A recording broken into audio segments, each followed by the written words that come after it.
Hey, what's up, everybody? Welcome back to another video. In this one, I want to talk about something that is, I believe, very important when it comes to taking control of your health and your wellness, as well as how you're going to move in this world when you're working with other people and trying to build with other people, which is controlling our tongues.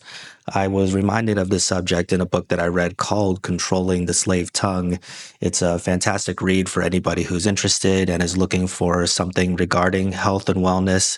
And obviously, what they're speaking about here is controlling the desire of constantly chasing our taste buds when it comes to food. There's nothing that's going to serve us if we're always having to go down that path. One of the interesting conversations that I always feel that I have with people when I'm talking to them about their nutrition and what they're trying to do for themselves, whether they're trying to build muscle, lose weight, or just improve their health in general, is this idea of what tastes good.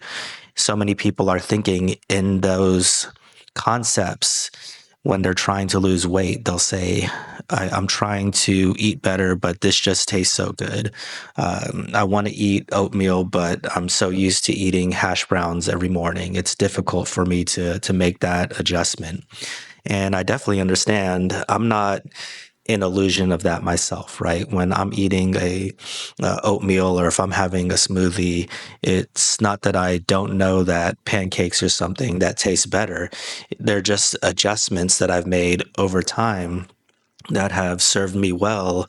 And the irony is, the more you can stay away from some of these foods, the easier it's going to be.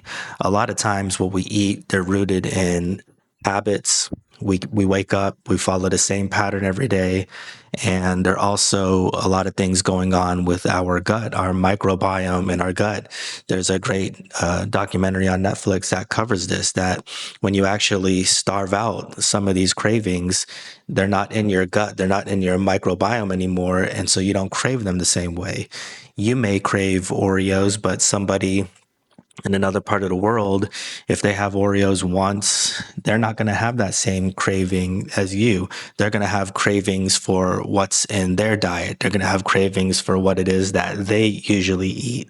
So when you stay away from a lot of foods, you actually can starve out these cravings and then start having cravings for something else. And what happens when you do that is you make adjustments. You will eventually find that your oatmeal tastes pretty good and your pancakes are excessively sweet.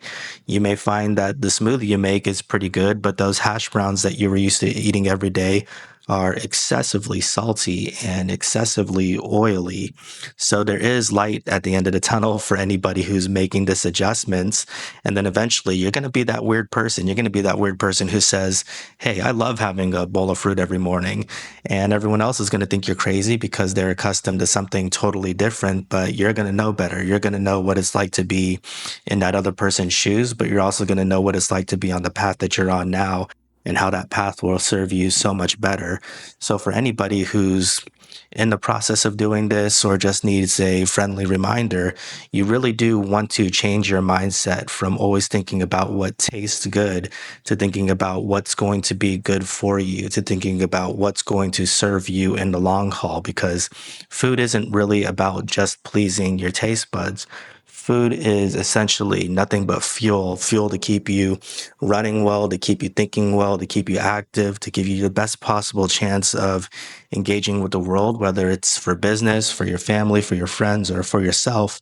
And you always want to make sure that you're doing something that's quality. I just got my oil change, and the guy told me I need to stop using the standard oil. I need to use one of these synthetic blends because that's going to help my car run better. And food is no different. We want to think about what's going to help this body a more wonderful, beautiful mechanism than any vehicle, more utilized than any vehicle when we're moving in this world, and think about what is the best fuel that we're going to put in that system to make sure that it's running right.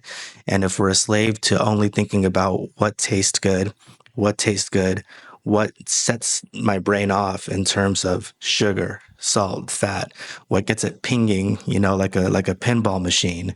They have studies that show that when you have sugar, actually, your brain lights up, no different than somebody who's taking cocaine. When they look at both of them, they look exactly the same. So when we're thinking about what's going to light our brains up, these literal addictions that are going to light our brains up, they're never going to serve us. So that's one of those things. You could think about what tastes good enough. That's how I like to look at it. What tastes good enough where I'm satisfied, I'm not seeking for something different, I'm satiated, but it's not completely unhealthy. It doesn't have to be over the top unhealthy. So that's that slave mindset that we need to make sure that we're dropping. And I have one more caveat because it's interesting when we're talking about slavery to the tongue, because there's two things about the tongue that we actually have to learn to control. It's going to give us a better life if we learn to control it. And it's not just what we eat, it's also how we speak, right? This is why the tongue is twofold. If you look into a lot of yogic philosophies, they speak a lot about the importance of controlling all of our senses, right? Not chasing anything excessively, whether it's what we have to see, what we have to hear. There's so many different things, but the tongue is twofold, which makes it twice as dangerous, but something we have to be twice as mindful of when it comes to understanding what we need to do to serve us. And speaking is a huge element of that. We know so many people who unintentionally are speaking to other people and they create conflict, or they're even speaking to themselves and they're putting themselves down and they're setting themselves up for failure because of this cycle that they're constantly engaging in. If they're saying, why am I so stupid? Why can't I get this done? Why do I always fail? So just be mindful of these two areas. It's nothing where you're going to wake up one day and say, "Hey, I'm in complete control. I've mastered this."